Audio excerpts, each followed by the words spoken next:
নমস্কার, আমি সুস্মিতা। পালবাড়ির কিচেনে আপনাদের সকলকে স্বাগত জানাই। আজ আমি আপনাদের সামনে একটি টিফিন রেসিপি শেয়ার করব। চটজলদি তৈরি হয়ে যাবে, চলুন দেখে নিই। এখানে আমি পেঁয়াজ কুচি নিয়ে নিয়েছি, কাঁচা লঙ্কা কুচি নিয়ে নিয়েছি, টমেটো কুচি নিয়ে নিয়েছি, আর নিয়েছি ধনেপাতা কুচি, লবণ নিয়েছি, আর একটা ডিম নিয়েছি, আর এখানে আমি ময়দা নিয়ে নিয়েছি।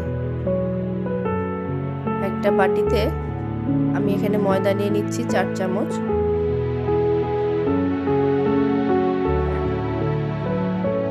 এবার কুচিয়ে রাখা পেঁয়াজ দিচ্ছি,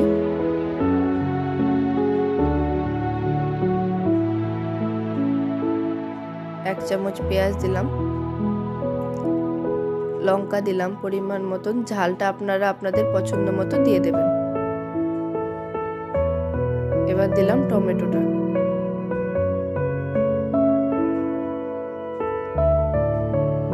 ধনেপাতা কুচিটা দিয়ে দিচ্ছি, স্বাদ অনুসারে লবণ দিয়ে দিলাম। আপনারা এখানে আপনাদের পছন্দ মতো যে কোনো সবজি দিতে পারেন, গাজর কুচি দিতে পারেন, ক্যাপসিকাম কুচি দিতে পারেন। আজ আমি শুধু এগুলো দিয়ে বানিয়েছি। আর একটা ডিম দিয়ে দিলাম। ডিমটা দিয়ে এবার ভালো করে মিশিয়ে নেব।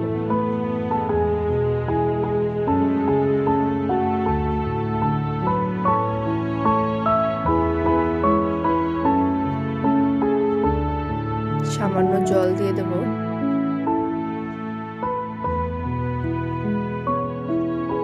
ব্যাটারটাকে একটু পাতলা করার জন্য জল দিয়ে দিলাম।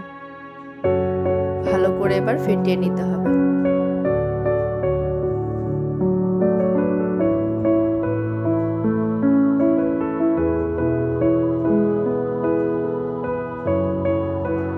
অনেকক্ষণ ধরে আমি এটাকে ফেটিয়ে নিয়েছি। ব্যাটারটা এরকম তৈরি হবে। এবার একটা কড়াইতে সাদা তেল দিয়ে দিলাম।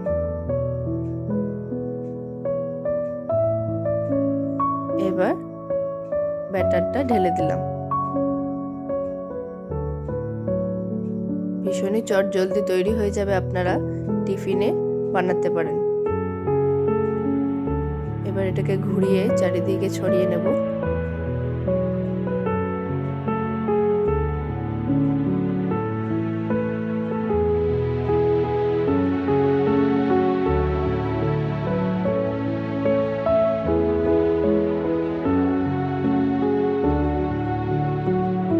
ভালো করে চারিদিকে ছড়িয়ে নিলাম।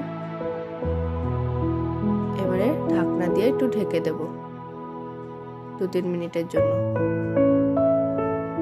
ঢাকনাটা খুলে এবার এটাকে আমি উল্টে দেব।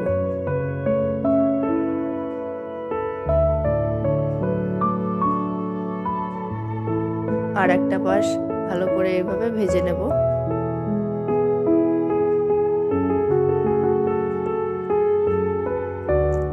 চেপে চেপে এরকম খুন্তি দিয়ে ওই পাশটাও ভালো করে ভেজে নিতে হবে, যাতে কাঁচা না থাকে।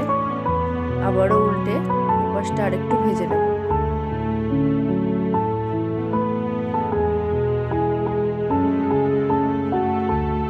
আমার বানানো হয়ে গেছে, তুলে নিচ্ছি।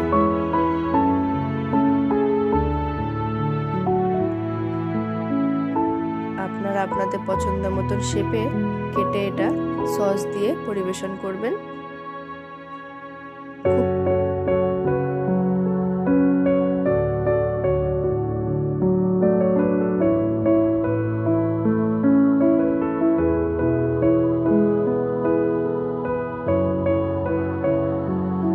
আজকের রেসিপিটি যদি আপনাদের ভালো লেগে থাকে তাহলে অবশ্যই বাড়িতে একবার ট্রাই করবেন।